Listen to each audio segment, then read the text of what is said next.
Hello दोस्तों, स्वागत है आप सबका मेरे यूट्यूब चैनल असल सोशोलॉजी पर। उम्मीद करता हूं कि आप पहले की तरह स्वस्थ और मस्त होंगे।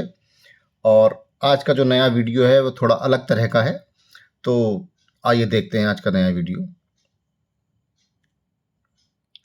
समाजशास्त्री चिंतक और सिद्धांतकार, यानी कि आज जो है हम कुछ समाजशास्त्रियों के बारे में बात करेंगे और उनकी जो थ्योरीज हैं उनके बारे में बात करेंगे। डिटेल में नहीं बात करेंगे, लेकिन उन सिद्धांत और सिद्धांतकारों के बारे में जो है हम आज केवल इस वीडियो को जो है लेकर के आए हैं। तो आइए देखते हैं। तो सबसे पहले जो है वो है अगस्ट कॉम्ट। जैसा कि सभी समाजशास्त्री जानते हैं कि अगस्ट कॉम्ट जो है फादर ऑफ सोशियोलॉजी हैं, समाजशास्त्र के जो हैं जनक हैं। और इनका जो जन्म है वो 1798 से लेकर और इनकी जो मृत्यु है वो 1857 तक इनका जो है कार्यकाल है। समाजशास्त्र में जो है इनकी जो देन है वो इसी बीच में है। और इनका जो देश है, जो अगस्ट कॉम्ट हैं, वो फ्रांस के रहने वाले थे, ठीक है ना। तो आमतौर पर जो बीए के बच्चे हैं तो उनसे जो है फाउंडेशन कोर्स के या फंडामेंटल जो टाइप के जो सवाल है वो पूछ ले जाता है कि अगस्ट कॉम्ट किस देश के निवासी हैं और कौन से सन में उनकी मृत्यु हुई, कौन से सन में वो पैदा हुए। तो इस लिहाज से जो है ये जो वीडियो है थोड़ा सा इम्पोर्टेंट है और ऑब्जेक्टिव टाइप के लिए भी जो है ये थोड़ा अच्छा वीडियो हो सकता है। तो अगस्ट कॉम्ट की जो किताबें हैं वो हम देखते हैं। पहली किताब है the course of positive philosophy, जो 1830 और 1842 इसके कुछ वॉल्यूम्स हैं। उसके अकॉर्डिंग जो है 1830 में और 1842 में ये किताबें जो है छपी इनकी। Discourse on the positive spirit 1844 में ये लोग बुक जो है इनकी हुई पब्लिश। और जो तीसरी किताब है इनकी रिलीजन ऑफ ह्यूमैनिटी 1856 में, ठीक है ना। और जो इनकी थियरीज हैं, जो इनके सिद्धांत हैं, उनके बारे में हम एक बार बात कर लेते हैं। तो जो इनके जो सिद्धांत हैं, अगस्ट कॉम्ट के जो सिद्धांत हैं, सबसे पहला जो इनका सिद्धांत है वो है पॉजिटिविज्म का, यानी कि प्रत्यक्षवाद का जो सिद्धांत है इन्होंने दिया है। पूछ लिया जाता है एग्जाम में कभी कभी कि प्रत्यक्षवाद के जनक, प्रत्यक्षवाद का सिद्धांत किसने दिया, तो वो जो है अगस्ट कॉम्ट ने दिया है। और इनका जो दूसरा जो सिद्धांत है वो है हायरार्की ऑफ साइंसेज, यानी कि विज्ञानों का संस्तरण, विज्ञानों के संस्तरण के बारे में जो है इन्होंने बात की है। और तीसरा जो सिद्धांत है, बहुत महत्वपूर्ण सिद्धांत, अक्सर जो है एग्जाम में जो है आ जाता है और पूछा भी जाता है, लॉ ऑफ 3 स्टेजेस, 3 स्तरों का नियम, ठीक है। तो ये जो 3 स्तर हैं वो कौन कौन से हैं उनके बारे में मैंने यहाँ बताया है। पहला जो स्तर है वो है थियोलॉजिकल स्टेज, थियोलॉजिकल यानी कि धार्मिक या काल्पनिक कहते हैं हम इसको। दूसरा जो है मेटाफिजिकल, मेटाफिजिकल मीन्स तात्विक या अमूर्त, ठीक है ना। और जो तीसरा है पॉजिटिविस्टिक, यानी कि प्रत्यक्षात्मक या वैज्ञानिक। यानी जो तीसरा जो है इनका, वो जो सबसे पहले वाला जो सिद्धांत है इनका प्रत्यक्षवाद, यानी कि वो इन्हीं जो है ये लॉ ऑफ 3 स्टेज के द्वारा जो इनका तीसरा जो सिद्धांत है वो जो है वो यही है, पॉजिटिविज्म। तो प्रत्यक्षवाद या वैज्ञानिक स्तर इसको हम लोग कहते हैं। और जो इनका जो चौथा जो सिद्धांत है वो है social statics and social dynamics, यानी कि सामाजिक स्थितिकी एवं सामाजिक गतिकी। तो इनके जो इम्पोर्टेंट जो थ्योरीज हैं वो ये हैं। और आइए हम जो है हायरार्की ऑफ साइंसेस को जो है थोड़ा सा जानने का प्रयास करेंगे कि क्या है विज्ञानों का जो संस्तरण है वो क्या है। तो मतलब इसमें जो है कुछ विज्ञान या कुछ विषय जो है अगस्ट कॉम्ट ने लिए और उनके आधार पर जो है इसका जो है वर्गीकरण या इसको जो है विस्तार से जो है समझाने का प्रयास किया है। तो वो सबसे पहला जो वो है जो इन्होंने रखा है विज्ञानों के संस्तरण में, तो सबसे पहले इन्होंने मैथ को रखा है, गणित को, ठीक है। तो गणित जो है ऐसा विज्ञान है जो इन्होंने सबसे प्रायोरिटी पे सबसे पहले रखा है। तो पहले नंबर पर गणित, दूसरे नंबर पर एस्ट्रोलॉजी यानी कि खगोल शास्त्र, तीसरे नंबर पर फिजिक्स, चौथे नंबर पर केमिस्ट्री और पांचवें नंबर पर जो है इन्होंने बायोलॉजी, जीव विज्ञान को रखा है।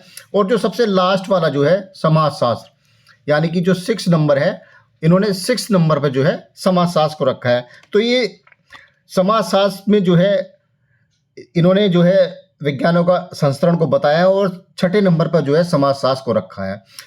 इनके बताने का उद्देश्य इसमें यह था कि जो ऊपर के जितने भी विषय हैं, है ना, समाजशास्त्र के ऊपर जितने भी सब्जेक्ट्स हैं उन सबका जो है समावेश समाजशास्त्र के अंतर्गत जो है आता है। कुल मिलाकर के छोटी सी बात ये है। आगे देखते हैं। अब जो ये तो पहले वैज्ञानिक थे हमारे अगस्ट कॉम्ट, अब ऐसी छोटी छोटी सी बातें जो हैं सबके बारे में करते हुए चलेंगे। दूसरे जो वैज्ञानिक हैं वो हैं इमाइल दुर्खाइम, है ना। इमाइल दुर्खाइम का जो जन्म है वो 1858 से लेकर के 1917 तक इनका जो है माना जाता है, और ये भी जो है फ्रांस के ही रहने वाले थे, ठीक है। इनकी जो कुछ इंपॉर्टेंट किताब हैं जो अक्सर आपको जो है किसी भी कंपटीशन में, किसी भी एग्जाम में हमेशा जो है देखने को मिलेंगी, और इनके बारे में पता होना बहुत ज़्यादा ज़रूरी है। तो जो इनकी पहली किताब है वो है the division of labour in society, बहुत इंपॉर्टेंट किताब है, 1893 में ये जो है छपी। और जो सेकंड है इनकी वो है the rules of sociological method, ठीक है, ये भी बहुत इंपॉर्टेंट किताब है। तीसरी किताब suicide a study in sociology, यानी कि आत्महत्या का सिद्धांत जो है इमाइल दुर्खाइम ने दिया है, ठीक है। तो इसका मतलब आत्महत्या ही है, सुसाइड का मतलब। तो इससे अगली किताब है the elementary form of religious life, इन्होंने जो है धर्म से संबंधित एक किताब के बारे में लिखा है जिसका नाम है the elementary forms of religious life. इसके बाद जो किताब आती है वो है on institutional analysis, on institutional analysis 1978 में लिखी है इन्होंने, ये भी जो है कुल मिलाकर के कभी कभी पूछ ली जाती है। और जो इसके बाद वाली किताब है वो है प्रिमिटिव क्लासिफिकेशन, है ना। ये जो किताब है इन्होंने मॉस के साथ लिखी है, 1903 में पब्लिश हुई है ये, ठीक है। तो कुल मिलाकर के इनकी जो कुछ इंपॉर्टेंट किताबें हैं उनके बारे में जो है यहाँ बताया गया है। और ये जो है जो भी समाजशास्त्र में पढ़ने वाले बच्चे हैं उनको जो है हर एक वैज्ञानिक से संबंधित 2-2, 3-3 किताबें पता होनी चाहिए, और 2-2, 3-3 सिद्धांत जो है प्रत्येक विद्यार्थी को जो है पता होना चाहिए, तभी जो है समाजशास्त्र पढ़ने का या उसमें जो है आगे जाने का कुछ फायदा है। और अगर नहीं है इस तरह की बातें तो फिर बेकार है, आप टाइम खराब कर रहे हो अपने लिए, ठीक है। आगे देखते हैं। और जो इमाइल दुर्खाइम के जो सिद्धांत हैं, जो थ्योरीज हैं, उनको हम देखते हैं। तो सबसे पहला जो सिद्धांत है division of labour in society, समाज में श्रम विभाजन का सिद्धांत इन्होंने दिया, बहुत इंपॉर्टेंट है, यानी कि किस प्रकार से जो है समाज में जो है श्रम विभाजन पाया जाता है उसके बारे में बताया है। इसके बाद में आता है सॉलिडरिटी, यानी कि एकता, एकता का सिद्धांत इन्होंने दिया है। और एकता को इन्होंने जो है 2 प्रकार से बताने का प्रयास किया है, पहला यांत्रिक एकता और दूसरा सावयवी एकता। पहली एकता को मैकेनिकल सॉलिडरिटी कहते हैं, और जो दूसरे प्रकार की सावयवी एकता है उसको ऑर्गेनिक सॉलिडरिटी कहते हैं, ठीक है। तो ये एकता से संबंधित सिद्धांत इमाइल दुर्खाइम का। इसके बाद में जो है सोशल फैक्ट बताया है, सामाजिक तथ्य के बारे में, the rules of sociological method में जो है इन्होंने सामाजिक तथ्य को बताया। अभी जो पीछे उस किताब के बारे में हम लोग बात कर रहे थे, the rules of sociological method में सामाजिक तथ्य के बारे में जो है इमाइल दुर्खाइम ने बताने का प्रयास किया है। इसके बाद में आ गया सुसाइड, आत्महत्या, आत्महत्या का सिद्धांत, इनकी किताब भी है इसी नाम से, द सुसाइड करके। तो आत्महत्या का सिद्धांत जो है इन्होंने बताया, और जो है 3 प्रकार की आत्महत्याओं के बारे में इन्होंने चर्चा की है, अहमवादी आत्महत्या, प्रतिमानहीनता आत्महत्या और परार्थवादी आत्महत्या। इस प्रकार से इगोइस्टिक, एनोमिक एंड अल्ट्रुस्टिक जो है सुसाइड के बारे में इन्होंने बताया है। इसके बाद जो सिद्धांत है इनका वह थ्योरी ऑफ एनोमी, यानी कि विसंगति का सिद्धांत, यानी कि एनोमी के बारे में भी जो है इन्होंने विस्तार से बताने का प्रयास किया है। और सोशल थियरी ऑफ रिलीजन, यानी कि सिद्धांत के बारे में भी इन्होंने जो है धर्म का सामाजिक सिद्धांत करके जो है बताया है, ये भी बहुत इंपॉर्टेंट है। और इसके बाद में इन्होंने टोटम की अवधारणा के बारे में बताया है कि व्हाट इज टोटम, टोटम क्या होता है, ठीक है। तो टोटम के बारे में जान लेना और इनके जो ऊपर के जो सिद्धांत हैं उनके बारे में भी जो है बच्चों को पता होना चाहिए कि ये किसके सिद्धांत हैं और इन्होंने जो है किस परिप्रेक्ष्य में जो है इनको बताने का प्रयास किया है। आगे देखते हैं। इसके बाद में आते हैं हर्बर्ट स्पेंसर। हर्बर्ट स्पेंसर जो है ये भी बहुत नामी ग्रामी समाजशास्त्री हैं। इनके विषय में, ये इंग्लैंड के थे और इनका जो जन्म है वो 1820 से लेकर 1903 तक है ना। तो हर्बर्ट स्पेंसर को भी ना पढ़ें तो समाजशास्त्र बेकार है फिर तो, ठीक है। इनकी कुछ किताबें हैं, बहुत इंपॉर्टेंट किताबें हैं, इनको भी जो है प्राइमरी समाजशास्त्री या प्राइमरी सोशोलॉजिस्ट की श्रेणी में जो है रखा जाता है। तो इनकी जो बुक्स हैं वो देखते हैं। सबसे पहली किताब है सोशल स्टैटिक्स, तो ये 1851 में छपी इनकी। द प्रिंसिपल ऑफ साइकोलॉजी 1854 में छपी। फर्स्ट प्रिंसिपल्स के बारे में बात करेंगे, जो सबसे ज़्यादा इंपॉर्टेंट किताब है इनकी। अगर आप हर्बर्ट स्पेंसर को पढ़ रहे हैं और फर्स्ट प्रिंसिपल्स के बारे में नहीं जानते तो आप समझ लो समाजशास्त्र के बारे में नहीं जानते हो, ठीक है। First principles is the very important किताब ऑफ हर्बर्ट स्पेंसर। ये जो है 1862 में छपी है, बहुत ज़्यादा इंपॉर्टेंट किताब है, इसके बारे में सभी को पता होना चाहिए। इसके बाद जो आती है वो है द प्रिंसिपल्स ऑफ बायोलॉजी, 1864 में छपी है। The study of sociology, Herbert Spencer की बुक, 1873 में छपी है। प्रिंसिपल ऑफ सोशियोलॉजी, ठीक है, ये दो बार नहीं, ये अलग है किताब, ये 1875 में छपी है।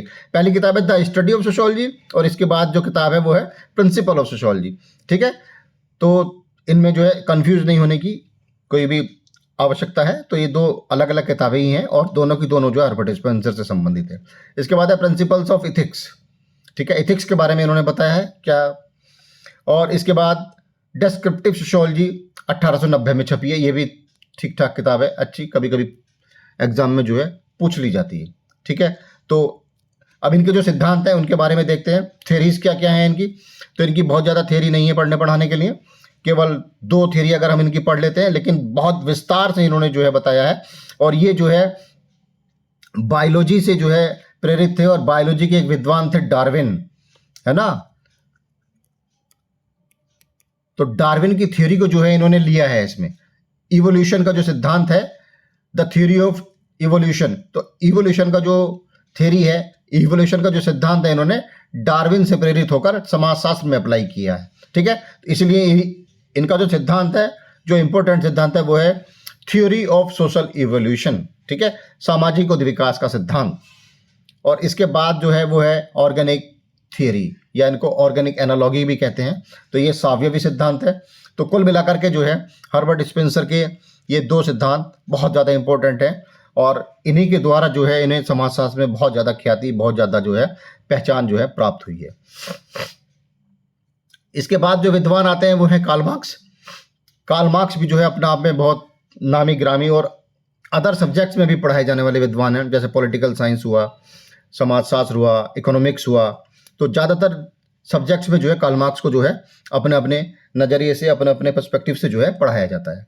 तो कार्ल मार्क्स जो है 1818 में पैदा हुए और 1883 में जो है इनकी मृत्यु हो गई। और ये जो है जर्मनी के बेसिकली रहने वाले थे, जर्मनी में ही जो है के नाम से इनको जाना जाता है, ठीक है। तो इनकी जो इंपॉर्टेंट किताब है वो है द हॉली फैमिली, ठीक है, बहुत इंपॉर्टेंट किताब है, अक्सर एग्जाम्स में पूछी जाती है। The holy family with Engels के साथ इन्होंने जो है लिखी है, और ये जो किताब लिखी है इन्होंने 1845 में लिखी है, ठीक है।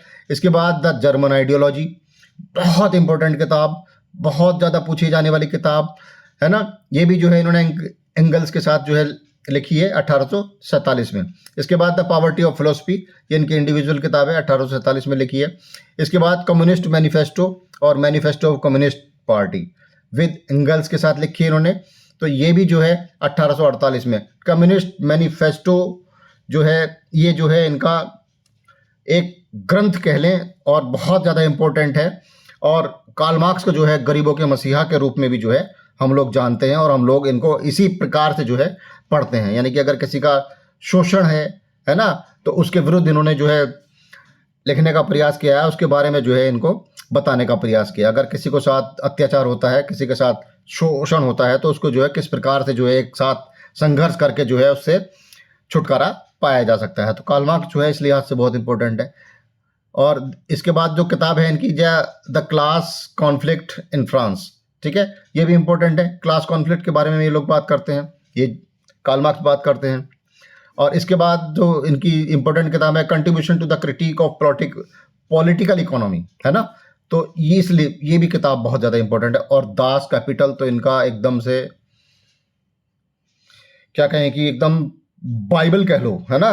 कार्ल मार्क्स की अगर बाइबल के नाम से किसी को जानते हैं तो वो दास कैपिटल, ये शायद 3 वॉल्यूम में है, तो 1867, फिर 1885 और फिर उसके बाद 1894 में इनकी मृत्यु के बाद भी जो है एक जो वॉल्यूम है वो शायद मतलब प्रकाशित हुआ है, ठीक है। तो ये कार्ल मार्क्स से संबंधित जो है कुछ पुस्तकें थी। अब इनके सिद्धांत के बारे में जो है जानने का प्रयास करेंगे। तो इनकी जो थ्योरीज हैं वो क्या है, सबसे पहला जो सिद्धांत है वो है वर्ग संघर्ष का सिद्धांत, थ्योरी ऑफ क्लास स्ट्रगल, बहुत इंपॉर्टेंट सिद्धांत है, यानी कि वर्गों के अंदर किस प्रकार से संघर्ष होता है, हमेशा इससे जो है ये जो है कार्ल मार्क्स वर्गों के उत्थान के लिए, कौन से वर्गों के उत्थान के लिए, कमजोर वर्गों के उत्थान के लिए, दलित वर्ग के उत्थान के लिए, लेबर वर्ग के उत्थान के लिए जो है हमेशा जो है उसी का ही जो है ये एडवोकेसी करते हैं, और उनको जो है किस तरह से सही जीवन यापन वो लोग करें इसके बारे में हमेशा बताने का प्रयास जो है इनका रहा है।